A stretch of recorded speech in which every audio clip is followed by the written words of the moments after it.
I'd like to now take this opportunity to bring up on stage Mr. Siphamandla Ndhlovu, who is the business unit executive of Nedbank Relationship Banking Channel, which covers KZN, Eastern Cape, and the Free State. Let's give Mr. Siphamandla a round of applause. Nah, you guys can do better than that. Gabon. The floor is yours, sir. Sanbonani.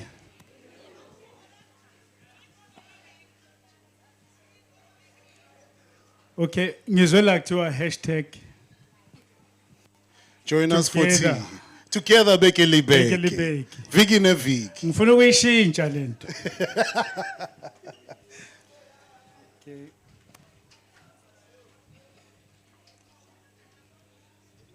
Ngifuna ukuyishintsha kancane nje. KwaMashu la ngithi. Ngasho nje ngithi la ngisayingane kwaMnguni. Mawuthengisa inkwa khona bofika kuba bomnguni uthengisa inkwa uhambe.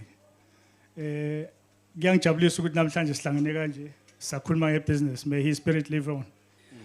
Siyabonga. If I can start, I've been asked to talk to the entrepreneurs. I had a speech set up. I came here, I listened to the pitches. I changed my mind. I'd like to give a round of applause to the pitchers.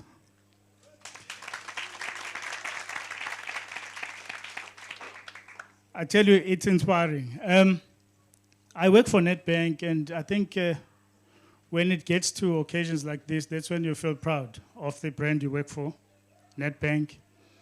What we stand for is we do good to communities, individuals, businesses, and societies within which we operate.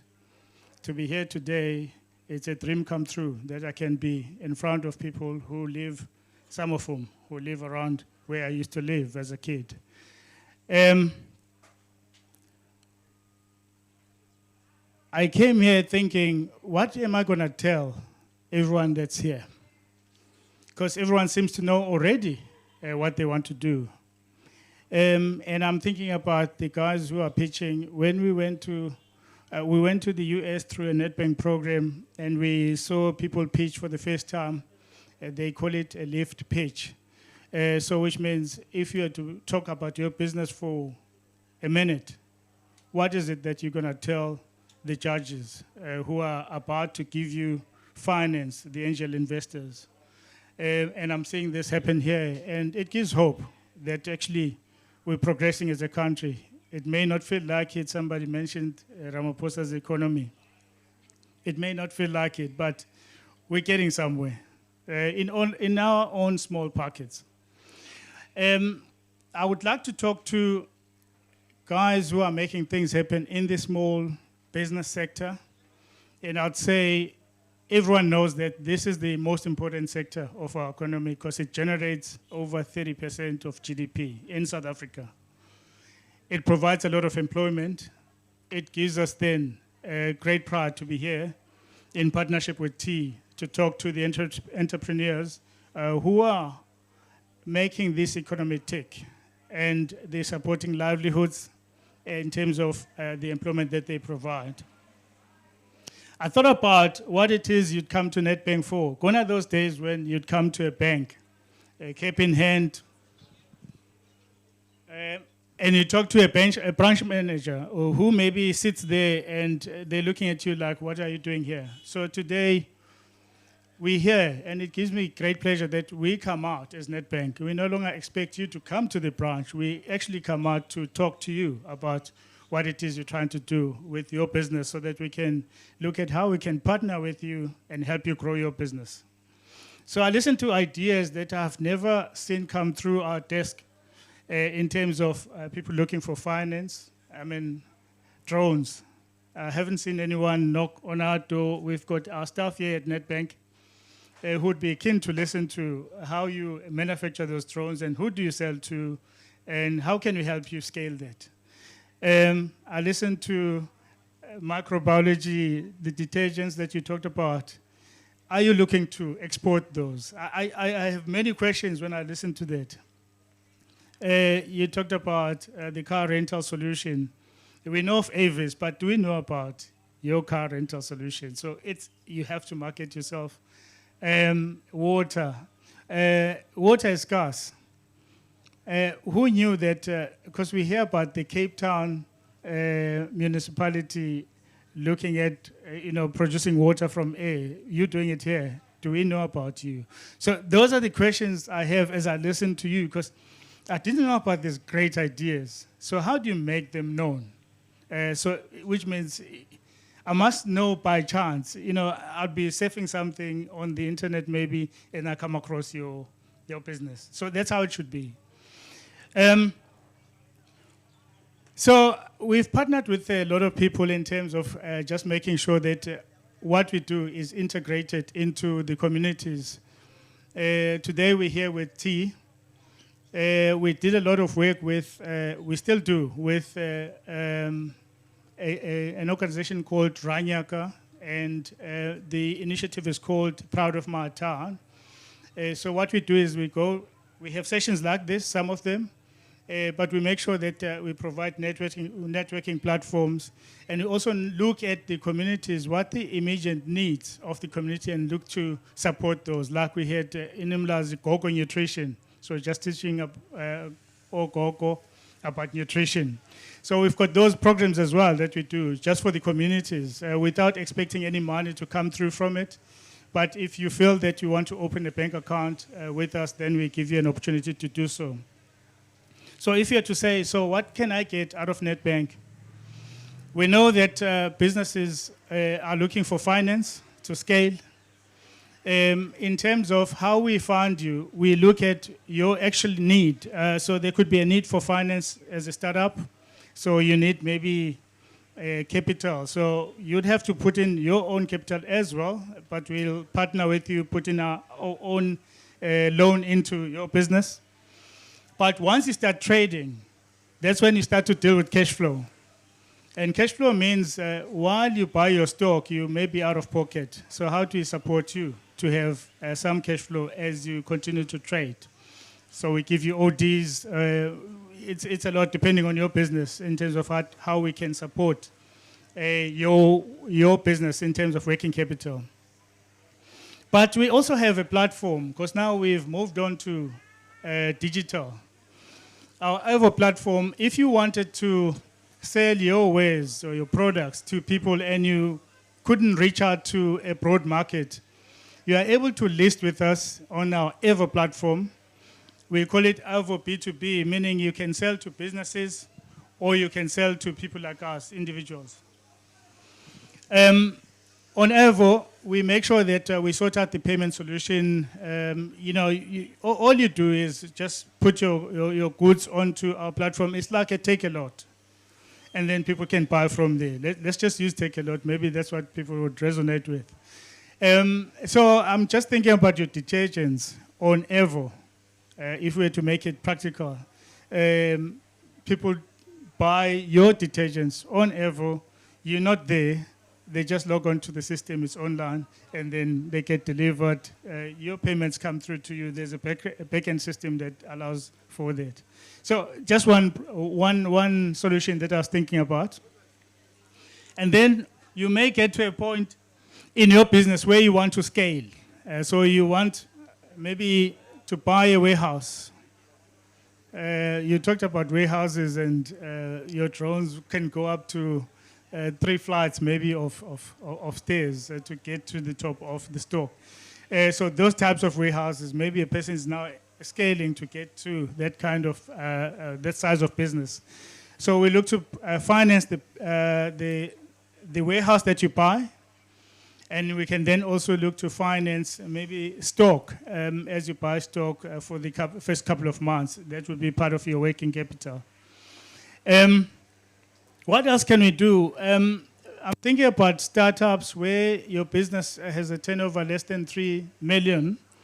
Our guys are here, they can chat to you. What we do there is if you open a current account with us, we make sure that for the first 6 months, we don't charge bank charges, just so you can have a bit of a breather. We also just make sure that you have platforms like our money app that you can use, to manage your banking. Um, Maybe for me, what I've seen, because when we manage businesses, businesses come doing well, and then sometimes they don't do so well, and they go through stages, in terms of their life. When I look at what people normally do, which normally doesn't work well for them, I'm thinking about COVID. It came unexpected. You would have had good times before COVID. COVID hit. Chances are your business tanks. How do you make sure that you save for the rainy day? And these are the things that I've seen happen with businesses. How do you save for the rainy day? So while you're making money, how do you make sure that you save enough to make sure that when things go haywire, you've got some money that can support you? My sister here talked about networking. I'm not going to repeat that. It is so important. When you have a business, the first thing that you always think about is the next customer. So how do you build a support team that can remain in the office, get things going while you're looking for the next customer? The pitfall that normally entrepreneurs fall into, they want to do everything. You can't do everything as one person, and you can't scale. So it becomes your limiting constraint. So those are the things I think about. So my question is, do you also have a mentor who can look into your business from an outside-in look? So which means they see what you don't see. Because you're so busy involved in your business, you can't see what's happening in your business because you know what you know. But a person from outside sees into your business what you are not seeing. And maybe they can see opportunities. So who is your mentor? Those are the questions I would maybe just put to you guys. And I'd say lastly, from a banking perspective, because, people talk about banks as though we're like insurance. Actually, before I spend too much time, I saw a survey that was done by some organization yesterday on TV. Maybe some of you would have seen it. They were talking about how businesses are doing, certain businesses. They looked at the financial sector, they looked at insurances, they looked at people who provide the network operators like your Vodacom. Actually, they had a very negative score. They were just looking at how the market receives those people. As banks, we did fairly well because our score was still a positive 9. But I was surprised that insurance was doing even better than us. I think they were positive 14 in terms of those scores. So meaning, how does your market receive you? Do they like you? And they look at all the comments that are said about financial services and insurance companies. So I say this because it's important to make sure that out there in the market, your brand is, well received. So as a bank, we're not really those people that, look to just charge, because we're known for bank charges and all this. You have to partner with the bank, because the bank can then give you money whenever you have an idea. Sometimes you can talk to many people, but they may not give you what you want. And in most cases, to scale, you need money. And the bank has that money to give you, and you have to pay it back in your own time. We'll give you terms, and you pay that money back. But it would have helped you grow your business. So I'd say we're there to partner. I came here and I thought about my guys that I know we've partnered with. And I'm looking at him, Usbonel. Actually, Usbonel, Usbonel, I move. Usbonel of PetroConnect. And why I bring him into the discussion, he came to us. He ran service stations. It's quite a lot of service stations he's run in his life. But then they morphed their business into something that they actually didn't see happen when they started their business of fuel retailing. They then saw an opportunity to bring in African service station owners who didn't know how to go about buying, uthenga igarage. Mawufuna nje ukuthenga igarage, wenza kanjani? Baqhamuka with his partner, Umakapa, they created what they call PetroConnect. We've partnered with PetroConnect to look at those people who are looking to buy service stations and then fund them. So Usbonelo ngimenshina ngoba Usbonelo ufundela enhlakanipho. So I'm just trying to say ukuthi people from here make things happen. And I just thought I'd have to raise that. Can we give him a round of applause? He didn't know that this is why I brought him here. So thank you, Siphamandla, for coming. So, team, what I'm trying to say is that things happen. Just believe in yourself. And as Nedbank, we're here to support you to the best of our ability. I must appreciate the partnership with T and Inumlazi Ranyaka as well that we partner with. They helped us integrate into the communities. Sometimes you can come up with a solution that doesn't work for the people, but if you work with the people who are already integrated with the communities, you come up with solutions that really are befitting, the solutions that are relevant. So thank you, and I wish you all the best. Thank you. Let's, no, before you leave, no, you must pose for us. I want to see that handsome smile. So, Pega Loputi, you give us that, it's a beautiful smile, Umshangaso. Beautiful, I said beautiful. You know, they're beautiful. And then we've got some nice treats here from you that we bought from the exhibitors. It's a bit heavy. It's got a couple of things, but our gift from us to you. Thank you so much, sir, for your time. Let's give Siphamandla Ndhlovu a big round of applause.